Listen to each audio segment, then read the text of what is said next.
কালকে শর্ট দিন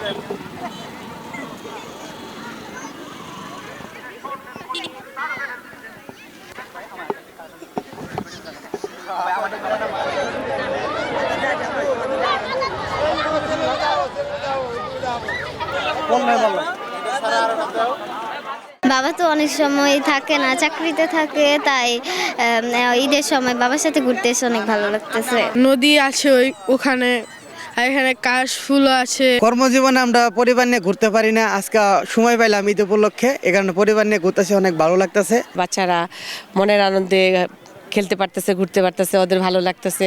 অনেক ভালো লাগছে, আমরা ফ্যামিলি সবার সাথে ঘুরতে এসেছি। বাচ্চারা এতদিন আবদ্ধ অবস্থায় ছিল, প্রতিষ্ঠানগুলো বন্ধ হয়ে গেছে, স্কুল প্রতিষ্ঠান, এখন বাবা মার সাথে পোলাপান একটু ঘুরতেছে উন্মুক্ত পরিবেশে, খুব ভালো লাগতেছে। বন্ধু বান্ধব পরিবারের সবাইকে নিয়ে এখানে উদযাপন করি। অনেক আনন্দ হচ্ছে, ওয়েদারটা অনেক সুন্দর, জীবনের প্রথম ঘোড়া গাড়িতে উঠলাম, অনেক ভালো লাগতেছে।